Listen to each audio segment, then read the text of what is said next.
পরিচয় করি শঙ্কর গাঙ্গুলি, তোমার দাদার ছেলেবেলার বন্ধু, বাপার একমাত্র সন্তান। যদি বাপাকে বেঁচে নেই, তুমি নিজের চেষ্টায় বিয়ে পাশ করে পাটের ব্যবসা করছে। কলকাতায় দুখানা বাড়ি আছে, এক কথায় যাকে বলে বড় লোক। নমস্কার। নমস্কার। বড় লাজু আর আপনি আরে ছেলে দেখছো, মালার ছোটবেলার খেলার সাথী, দুজনের খুবই ভাব। কি বলো, খেলছিল নাকি?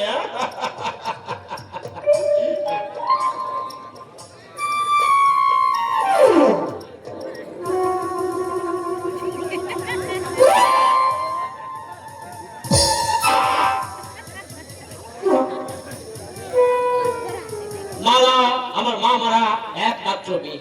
ওকে মাত্র 4 বছরে রেখে ওর মা মারা যায়। সেই থেকে আমি ওকে কোলে পিঠে করে মানুষ করেছি।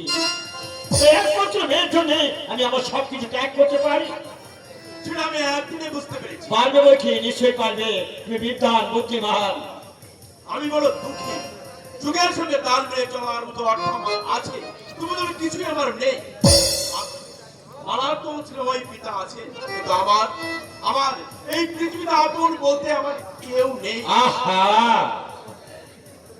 ছোটবেলায় বাবা মারা গেলেন, মামা বাড়ির থেকে আমি মানুষ হতে লাগলাম। সংসারে ভাই খরচ খেটেও নিজের ইচ্ছায় আমি বেঁচে পাস করেছি। অপদার্থ আগে বলে যাও। ব্যবসা এখন ভালোই রোজগার হচ্ছে, তাছাড়া আমি বিদেশে পাট চালান দিচ্ছি। জামাই বলছেন না, বিপ্লবকে তিনবার এই পরীক্ষা দিয়েও পাস করতে পারলো না। আর রোজগার কোন চেষ্টা আছে দেখেছো? হ্যাঁ জানি যাক, মানে যে কথা আমি বলছিলাম তুই মালাকে তোমার কেমন লাগলো? না না না না, লজ্জা করো না। কি বলছো, এই যুগের ছেলে। তাছাড়া নিজের বলতে যখন কেউ নেই, তখন নিজের জিনিস নিজেকেই তো পছন্দ করে নিতে হবে। আপনি ঠিক করুন। অভিভাবক বলতে যখন আমার কেউ নেই, আপনি শুধু মালার সময় পিতা নন, আপনি আমারও পিতা। বড় খুশি হলাম তোমার কথা শুনে। আমিও এমনি নবাব মানে আমিও এমনি একটা নম্র স্বভাবের ছেলের আশা করেছিলাম, ভগবান আমার সে আশা পূর্ণ করেছে। হ্যাঁ আচ্ছা যাক।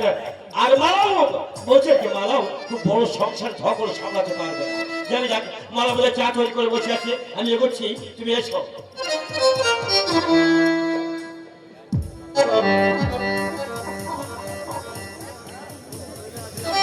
আমি নাকি নম্র স্বভাবে,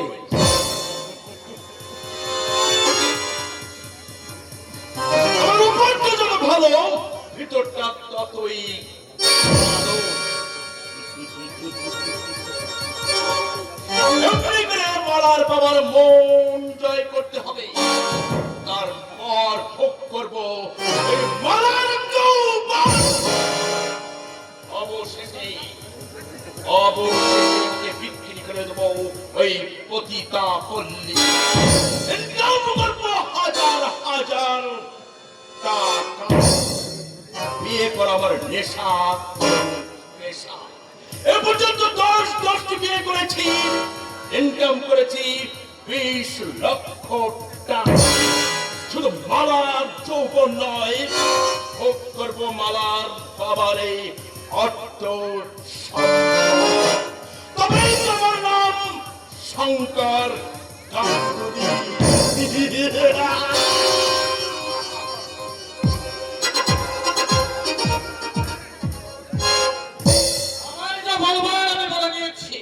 ইচ্ছা করলে তুমি পঞ্চায়েত ডাকতে পারো। পঞ্চায়েতের মধ্যবর্তী যখন আপনি, তখন পঞ্চায়েত আমারই কথা নেবে কেন? তাহলে এখন কি করতে চাও? এত নিষ্ঠুর হবে না কুশল। কতগুলো টাকা সরকার করে আমাদের সংসারটাকে আপনি ভাসিয়ে দিলেন না। মা নিজে এসে আপনাকে টাকা দিয়ে গেছে। 100 বার বলছি টাকা দাওনি, দাওনি, দাওনি। অথচ বলছো টাকা দিয়েছ। বুড়ো বয়সে আমি কি মিথ্যে কথা বলছি? কুশল টাকা আমি কোনো কথা শুনতে চাই না। অগ্রাণ মাসের মধ্যে আমার সব টাকা না দিলে, যে 11 বিঘে জমি তোমরা ভোগ করছো, ওই জমির ধান কিন্তু আমি কেটে নিয়ে আসবো। বলছো টাকা দিয়েছে, টাকা যে দিয়েছো তার কোনো প্রমাণ আছে তোমার কাছে? অর্ধেক টাকা না দিলে 11 বিঘা সম্পত্তি এতদিন আমাদের ভোগ করতে দিচ্ছেন কেন? ধর্মের মুখছে, বুঝলে? ধর্মের মুখছে দিচ্ছি। প্রতিবেশীরা না খেয়ে মরবে তাই। কিন্তু তুমি আর তোমার ভাইয়ের যে আচরণ, আচার ব্যবহার, তাতে দয়া ধর্ম কিন্তু আইন থেকে একেবারে উড়ে গেছে। অপরাধ করেছি আমরা দু ভাই। অপরাধ করেছো কি না করেছো সেটা নিজেরাই একবার চিন্তা করে দেখো। ভূত থেকে একটা